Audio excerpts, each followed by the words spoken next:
Welcome to the deep dive.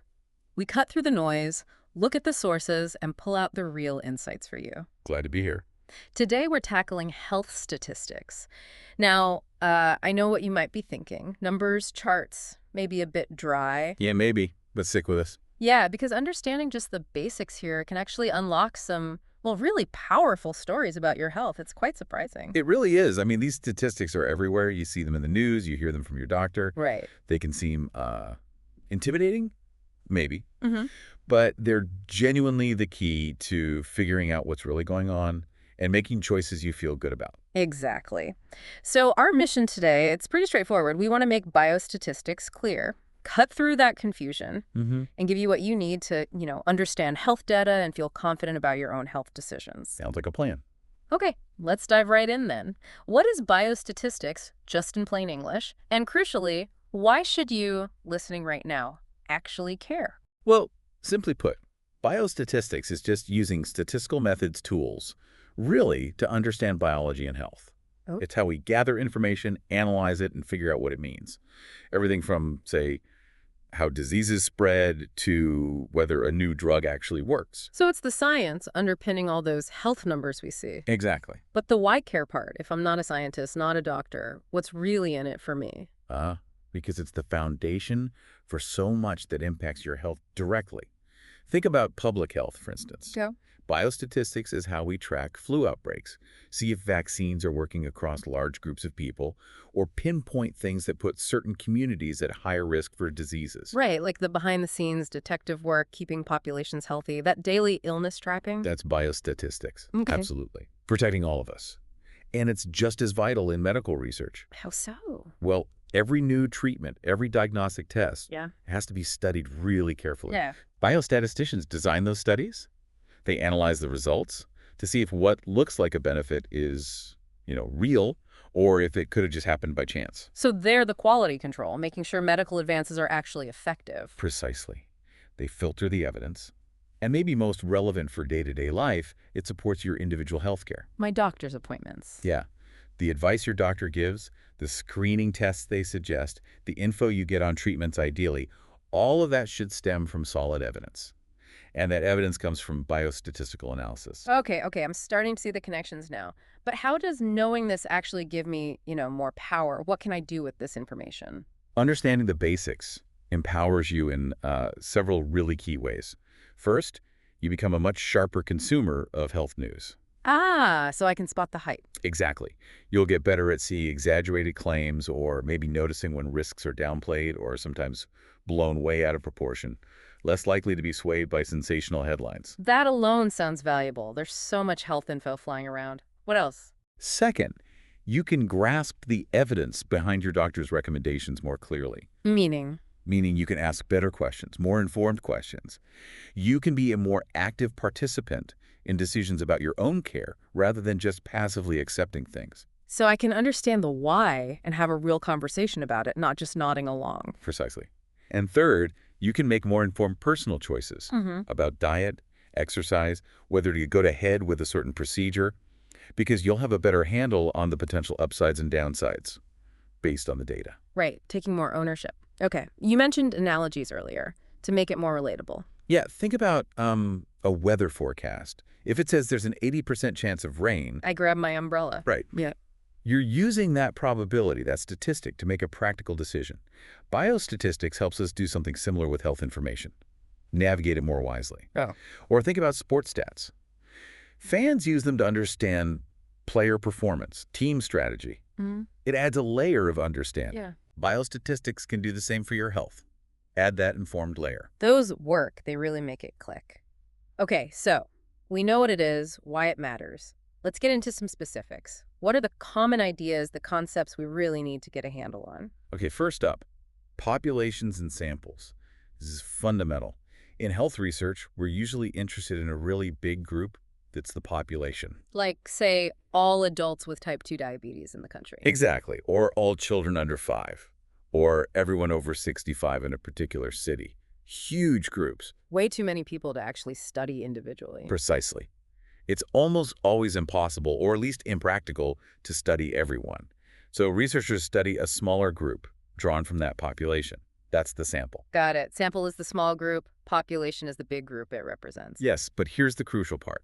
That sample has to be representative. Yeah. It needs to mirror the larger population in important ways. Why is that so critical? Because if your sample isn't a good reflection, if it's biased in some way, then whatever you find out from studying that sample might not actually apply to the whole population you care about. Your conclusions could be wrong. Okay, so it's like taking a photo. If you only capture one tiny corner, you can't claim it shows the whole scene accurately. That's a good way to put it. Yeah. Or the classic analogy is tasting soup. Ah, the soup tasting. Right. You taste a spoonful your sample to judge the whole the population.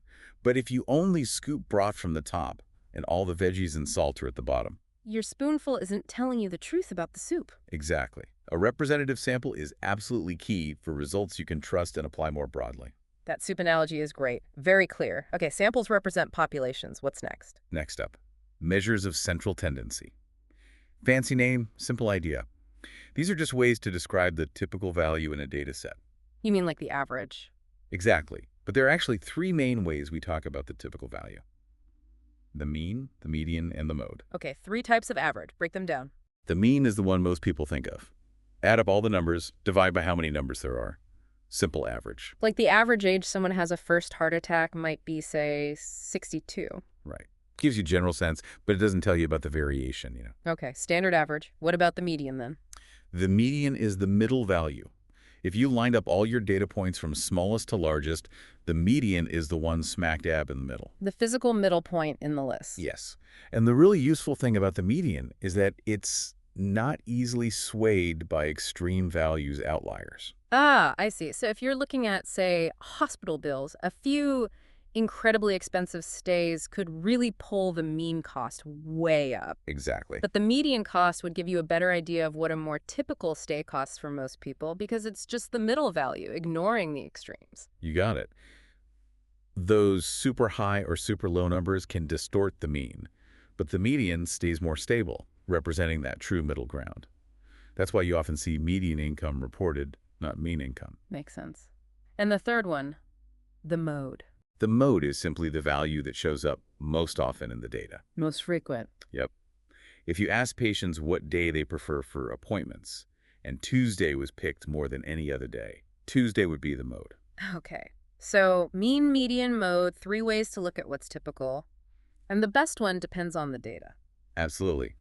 Depends on the data and what question you're trying to answer. They each give slightly different insights. All right. So we can find the center of the data, but that's not the whole picture, right? What about how spread out everything is? Is everyone clustered near the average, or are the numbers all over the place? Excellent point. That brings us to measures of variability. Knowing the average isn't enough. We need to know the spread. Okay. 2 common measures here are the range and the standard deviation. Range seems simple enough, just the difference between the highest value and the lowest value. Exactly. Gives you a quick snapshot of the total spread. But the standard deviation, or SD, is often more informative. Standard deviation. Okay, this sounds a bit more technical. It kind of is, but the concept is straightforward. It basically tells you the average distance of each data point from the mean, from the average value. Average distance from the average. Okay. How does that help in practice? Health-wise. Think of it like this. A small standard deviation means most data points are huddled close to the mean. Low variability. Things are consistent. Okay. A large standard deviation means the data points are more spread out. High variability. Yeah. Less consistency. Right. Now imagine 2 blood pressure drugs, drug A and drug B. Both lower blood pressure by an average of, say, 10 points. The mean effect is the same. Sounds like they're equally good then. On the surface, maybe. Oh. But what if drug A has a small standard deviation, maybe 2 points? That means it reliably lowers BP by around 10 points for most people. Very consistent. Okay. Now, what if drug B has a large standard deviation, say 8 points? Same average. But this suggests the effect is all over the map. For some people, it might lower BP a lot, maybe 18 points. For others, maybe only 2 points. Or maybe not at all for some. Ah, so even with the same average, the consistency is totally different. Exactly. That standard deviation tells you about the reliability of the effect. That's crucial information for a doctor and patient deciding which drug might be better. It's not just about the average, it's about how predictable the result is. Wow. Okay. That really drives home why just looking at the mean isn't enough. The variability matters a lot. Precisely. Okay, next up, we need to tackle probability and risk. These terms are everywhere in health news and doctors' offices. Oh, yeah. Your chances are there's a risk of. You hear it constantly. We do. So probability is basically the chance of something happening, usually as a percentage, like a 5% chance of a side effect, or a fraction, like 1 in 100 people develop X condition. Straightforward enough. But when we talk risk, it's really, really important to understand the difference between absolute risk and relative risk. Okay, this is one I know can be tricky. Break it down simply. Absolute risk is your actual chance of something happening over a certain time. For instance, if studies show that 1 out of every 100 people like you develops a certain condition in the next year, your absolute risk is 1%. My personal probability. Got it. Relative risk, though, compares risk between two different groups. You see headlines like, eating bacon daily doubles your risk of condition X. Right. The scary headlines. It doubles, that's a relative risk. It means the risk in the bacon-eating group is twice as high as the risk in the non-bacon-eating group. Okay, absolute is my chance. Relative is a comparison. Why is distinguishing them so vital? Because relative risk, especially big percentages like doubles or triples, can sound incredibly alarming. But the actual change in your absolute risk might be tiny. How so? Let's use that bacon example. What if the baseline absolute risk of condition X, the risk for non-bacon eaters, is extremely low, say 1 in 100,000 per year? Okay, very rare. If eating bacon doubles that risk, the relative risk sounds huge, 100% increase. But what's the new absolute risk? 2 in 100,000. Exactly. It went from incredibly rare to slightly less incredibly rare. The increase in your actual personal chance is minuscule. So whenever you hear a relative risk figure, 50% higher risk doubled. The crucial question is, Relative to what? What was the risk to begin with? precisely, you need that baseline absolute risk for context. Without it, relative risk numbers can be seriously misleading. Always ask, what's the starting point? That's a huge takeaway. A big percentage increase of a tiny number is still a tiny number. You got it. Okay, one more core concept for this section. Correlation versus causation. A classic trap. Yes, correlation doesn't equal causation. Hear it all the time. Remind us of the key difference. Correlation just means two things tend to happen together, or vary together. Like maybe cities with more libraries also have lower rates of certain diseases. They are correlated. Okay, they occur in the same places. Causation means one thing directly causes the other. The big mistake is jumping from correlation to causation. Just because libraries and lower disease rates occur together doesn't mean libraries prevent the disease. Right, there could be something else going on. Exactly. Maybe cities with more libraries also have better public health funding, or higher education levels, or better access to healthcare overall. Those things, confounding factors, might be the real reason for the lower disease rates. The classic example is ice cream sales and drowning incidents, right? They go up together in the summer. Perfect example. Ice cream doesn't cause drowning. The confounding factor is warm weather. It leads to more swimming and more ice cream eating. Oh, okay. So when you see a study or headline saying X is linked to Y, be cautious. It might just be a correlation. Proving one thing actually causes another usually requires much stronger evidence, often from specific types of studies, like randomized controlled trials. So linked to, associated with, those don't automatically mean causes. Got it. Critical distinction. Very critical. Okay, now that we've kind of laid the groundwork with these concepts, Yeah. let's see how they play out when we look at actual health headlines. Okay, perfect. Let's put this knowledge into practice. Imagine it's, say, May 2025. We're scrolling health news. What might we see, and how do we use these ideas to, analyze them? All right, here's a hypothetical headline. Study shows new supplement significantly boosts immune function by 75%. Okay, red flags immediately. First, significantly. Does that mean statistically significant, like probably not a fluke result? Or does it mean clinically significant, like a big enough boost to actually make a difference to someone's health? They aren't always the same thing. Good point. And then that 75% boost, is that relative or absolute? 75% improvement relative to what starting point? We need the actual change in whatever they measured, like specific immune cell counts or something. A big percentage doesn't mean much without context. Exactly. That headline uses attention-grabbing words but lacks the crucial details. What else would you want to know about the study itself? Oh, loads. How many people were in it? Was it even done on humans or just cells in a dish? Was there a control group that got a placebo? How long did they follow people? And maybe who paid for the study? Could there be a bias? Excellent questions. You're thinking like a critical reader already. Yeah. That dramatic headline is just the surface. Right. Need to dig deeper. Okay, how about this one?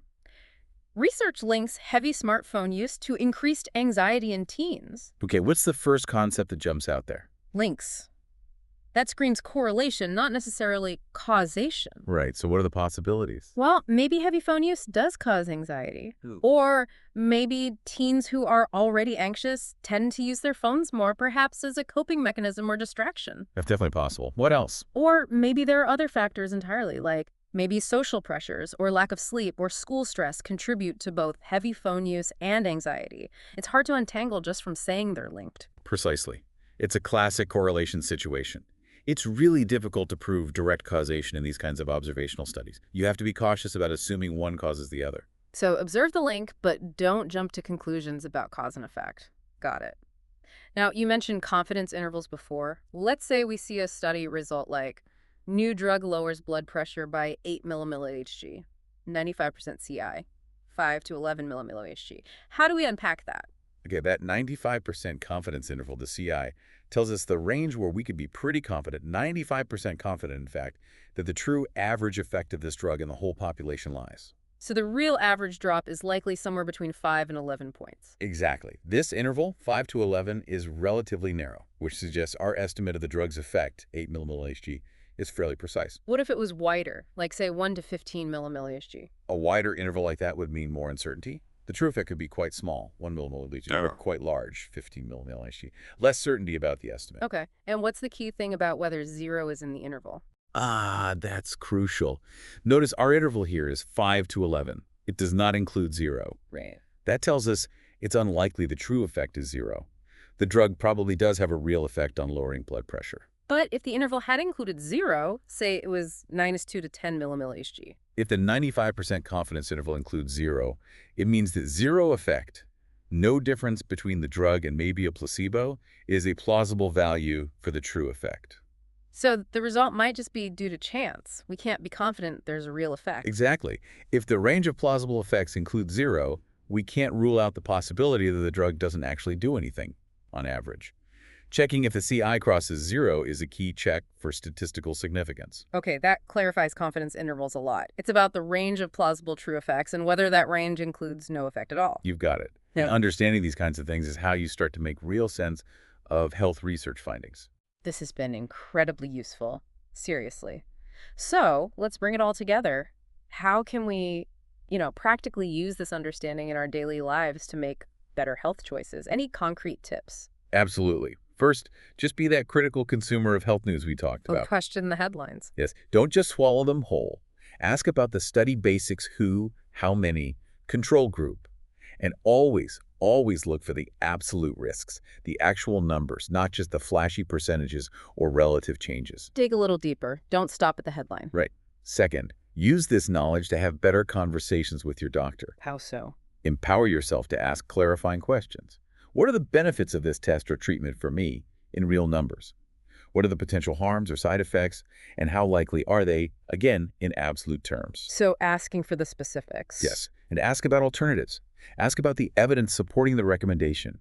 Frame it as wanting to understand fully so you can partner in the decision. Becoming an informed partner, not just a patient. Exactly. Third, understand screening recommendations. Things like mammograms, colonoscopies. Okay. Realize these are based on population statistics. They have potential benefits catching things early, but also potential harms, false positives, overdiagnosis leading to anxiety or unnecessary procedures. So they're not automatically right for everyone. Not necessarily. It's about balancing population benefits against individual risks and values. Discuss your personal risk factors and your preferences with your doctor to decide if a screening makes sense for you. It's not always one size fits all. Personalizing the decision makes sense. And finally, always put risks into perspective. When you hear about something increasing your risk, Find the baseline. yes, find the baseline risk. Remember our bacon example? Doubling a tiny risk might still result in a tiny risk. Focus on the absolute change, the actual impact on your odds.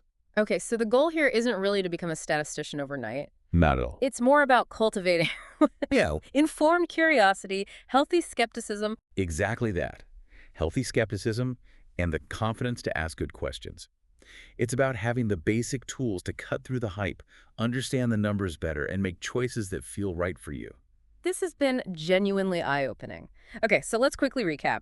We defined biostatistics, broke down key ideas like population, samples, those different averages, how data spreads out. Probability, the crucial difference between absolute and relative risk, and the classic correlation versus causation issue. Right. And we looked at applying all that to health headlines and even conversations with our doctors. And the main takeaway, really, is that understanding these basic principles isn't just academic, it's a practical tool. A tool for empowerment. Definitely. It lets you interpret health information more accurately, cut through noise, and make more informed, confident decisions about your own health and care. It helps you engage with the whole system as an active participant. Absolutely. Moving from feeling maybe overwhelmed or confused by health stats to feeling equipped to understand them. So the next time you encounter health statistics, in an article, online, anywhere, we really encourage you to just pause, think critically, ask those key questions we discussed. And that leads us perfectly into our final thought for you today.